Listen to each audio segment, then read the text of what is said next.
नमस्कार. मध्यंतरी मी एका पेपरात वाचलं की आपल्याकडे साधारण 5 करोड म्युच्युअल फंड फोलिओज आहे. तर आपल्या देशाची जर ऍक्टिव्ह लोकसंख्या बघितली 80-90 करोड ऍक्टिव्ह, 140 करोड पैकी 80-90 करोड जर आपण ऍक्टिव्ह लोकसंख्या पकडली तर फक्त 5 करोड फोलिओज आहे.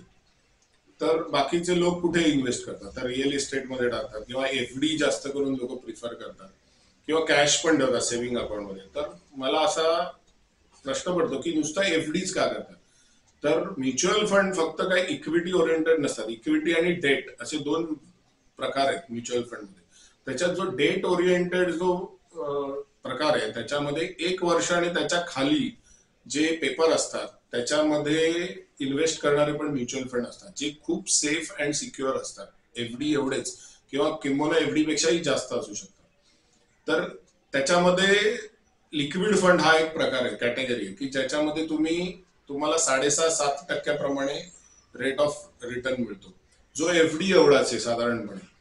तर आणि दुसरा एक आर्बिट्राज फंड म्हणून पण आहे.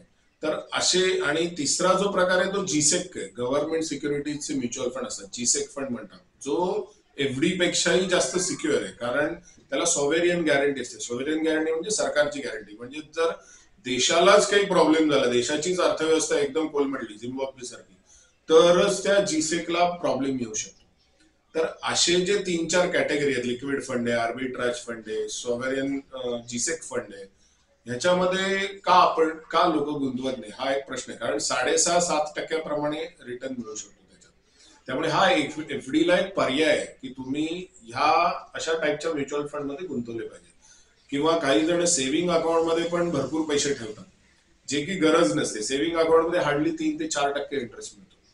तर जर तुम्ही 2 ते 3 महिन्याचा तुमचा जो कॉर्पस आहे, छोटी अमाऊंट आहे, 2 ते 3 महिन्याची घराला लागणारा जो खर्च आहे तो तुम्ही सेव्हिंग अकाउंटमध्ये ठेवला आणि बाकीचे पैसे जर तुम्ही liquid fund, arbitrage fund, G-sec fund मध्ये ट्रान्सफर केले तर तुम्हाला साधारण 6.5-7-8% रेट ऑफ रिटर्न मिळू शकतो. तर याचा प्रत्येकाने विचार केला पाहिजे की एफडी हा एकमेव ऑप्शन नाहीये. एफडी एवढे सिक्युअर ऑप्शन हे पण आहे. असेच व्हिडिओ आपले या चॅनेलवर येत राहतील, इन्फॉर्मेटिव्ह व्हिडिओ. तर हा व्हिडिओ जर तुम्हाला आवडला असेल तर तुम्ही जरूर कमेंट करा, दुसऱ्यांना व्हिडिओ शेअर करा आणि आपल्या चॅनेलला सबस्क्राईब करा. धन्यवाद.